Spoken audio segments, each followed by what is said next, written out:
Halo teman-teman, perkenalkan nama saya Remisya Mahubesi dengan NPM 12114201200 dari kelas C Fakultas Kesehatan Prodi Keperawatan. Baik teman-teman, di sini saya akan menjelaskan terkait dengan tahap-tahap komunikasi terapeutik.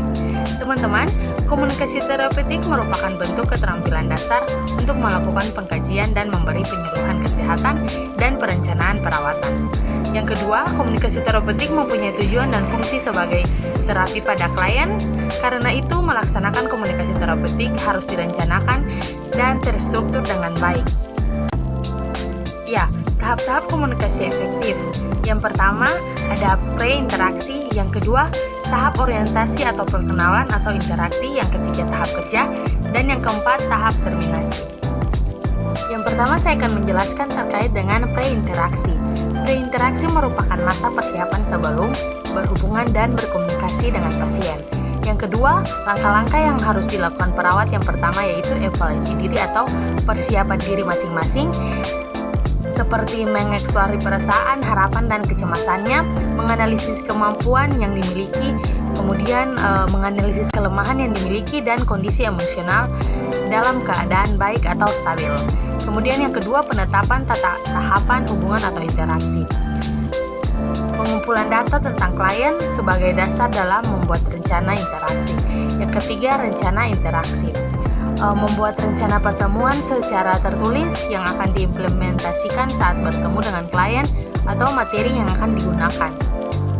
Misalnya pertemuan keberapa, tujuan keperawatannya, tujuan tindakan keperawatannya, dan strategis komunikasi pelaksanaan tindakan keperawatan atau SP. Selanjutnya dalam tahap reinteraksi, teman-teman juga bisa melakukan persiapan dengan membaca status klien. Perawat diharapkan tidak mempunyai prasangka buruk terhadap klien karena akan mengganggu dalam membina hubungan saling percaya dengan klien. Lalu yang ketiga, jika klien belum bersedia untuk berkomunikasi, perawat tidak boleh memaksa atau memberi kesempatan kapan klien sanggup.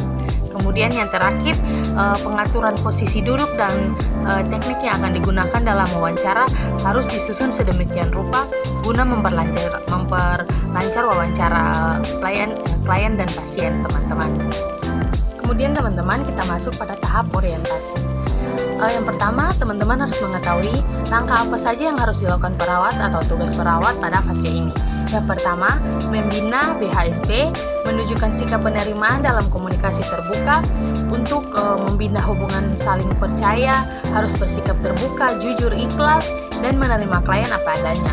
Menepati janji, menghargai klien, atau menghadirkan diri secara terapeutik, teman-teman. Tak lupa untuk memberikan salam terapeutik, yaitu senyum, sapa, dan salam atau biasa disebut dengan 3S. Kemudian yang kedua, mengidentifikasi atau validasi atau evaluasi klien, menanyakan kabar pasien atau identifikasi nama pasien. Kemudian yang ketiga, teman-teman, merumuskan kontrak bersama dengan klien atas persetujuan bersama waktu, tempat, dan topik pertemuan. Yang keempat, ada mengenali perasaan dan pikiran serta mengidentifikasi masalah klien. Yang kelima, merumuskan tujuan dengan klien. Fase ini mulai saat bertemu pertama dengan klien. Fase ini merupakan fase yang digunakan di mana perawat untuk berkenalan dengan klien dan sekaligus merupakan langkah awal dalam membina hubungan saling percaya atau BHSP, teman-teman. Langkah kedua pertama klien dalam mengawali fase ini yaitu wawancara atau percakapan. Perkenalan diri antara lain adalah nama, status, tujuan wawancara, waktu yang diperlukan, dan faktor yang menjadi pokok pembicaraan atau tujuan pertemuan, teman-teman. Kemudian teman-teman, di sini ada tahap kerja yang ketiga ya teman-teman. Tahap ini merupakan tahapan dari inti dari komunikasi terapeutik, teman-teman. Yang pertama yaitu orientasi. Tahapan kerja disesuaikan dengan tujuan, topik, dan kontrak dengan pasien pada fase sebelumnya. Misalkan edukasi atau tindakan keperawatan atau perencanaan ASKEP yang telah ditetapkan, teman-teman. Pada tahap ini, perawat-perawat dituntut untuk selalu menghindarkan diri secara efektif dalam komunikasi terapeutik, baik hadiran fisik maupun psikologi bagi pasien. Kemudian teknik komunikasi yang sering digunakan yaitu mengeksplorasi, mendengarkan secara aktif, refleksi berbagai persepsi, memfokuskan diri, dan menyimpulkan teman-teman. Fase kerja edukasi yang pertama yaitu fokus wawancara adalah klien. Kemudian yang kedua, mendengarkan dengan penuh perhatian.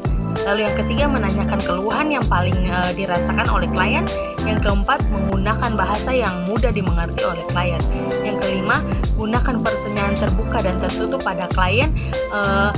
Bila perlu, diam untuk memberikan kesempatan kepada klien untuk mengungkapkan perasaannya, teman-teman.